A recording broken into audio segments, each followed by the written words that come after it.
നല്ല സിനിമയായിരുന്നു. നല്ല വിസ്മയുടെ പുതിയ സിനിമയാണ് അതിന്റെ ഒരു പോരായ്മ എനിക്ക് അഭിനയിച്ച് കണ്ടപ്പോൾ. പക്ഷെ അല്ലാതെ മോഹൻലാലിന്റെ ജീന് പിന്നെ കിൻഡിലടി വെച്ചാൽ കിൻഡിലടി ഉണ്ട്. എന്നാലും ഒരു വളർന്നു വരുന്ന ഒരു പ്രതിഭയുടെ തന്നെയാണ്. രണ്ടുപേരും ഇപ്പൊ ലാലേട്ടൻ ജീന വിസ്മയ.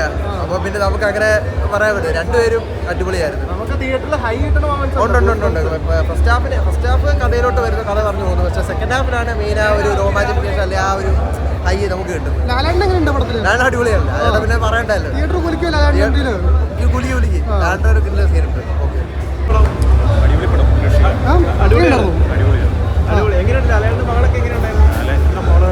എന്താ പറയാ, അപ്പൻ്റെ മോളാണ്. ഒരു ആക്ഷൻ പടമായിരുന്നോ? ഉറപ്പായിട്ടും കത്തും, പടം തൂക്കും. പിന്നെ തൂക്കില്ലേ ഫസ്റ്റ് പടം എന്നുള്ള റേഞ്ച് വെച്ച് നന്നായിട്ടുണ്ട്. ഒരുപാട് എക്സ്പീരിയൻസ് ഉള്ളതെല്ലാം ചെയ്തിട്ടുണ്ട്. ലാലേട്ടൻ്റെ ഭാഗങ്ങളൊക്കെ എങ്ങനെയുണ്ട്?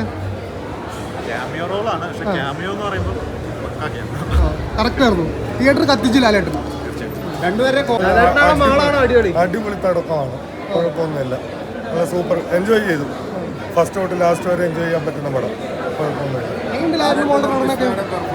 രണ്ടുപേരും കൊള്ളാം. നല്ല കോമ്പിനേഷനാണ്. അച്ഛൻ എന്നുള്ള രീതിയിൽ നല്ല രീതിയിൽ മോളെ സപ്പോർട്ടും ചെയ്തിട്ടുണ്ട് ഈ പടത്തിൽ. നല്ല പടമാണ്, കണ്ടിരിക്കാൻ പറ്റുന്ന പടമാണ്, ബോറിംഗ് ഒന്നുമില്ല. ഹൈ നൽകുന്ന മൊമെന്റ്സ് ഒക്കെ ഉണ്ടായിരുന്നോ? ഹൈ നൽകുന്ന മൊമെന്റ്സ് ക്ലൈമാക്സോട് എടുക്കുമ്പോൾ നന്നായി. ലാലേട്ടൻ്റെ ക്യാമിയോ എങ്ങനെയുണ്ട്?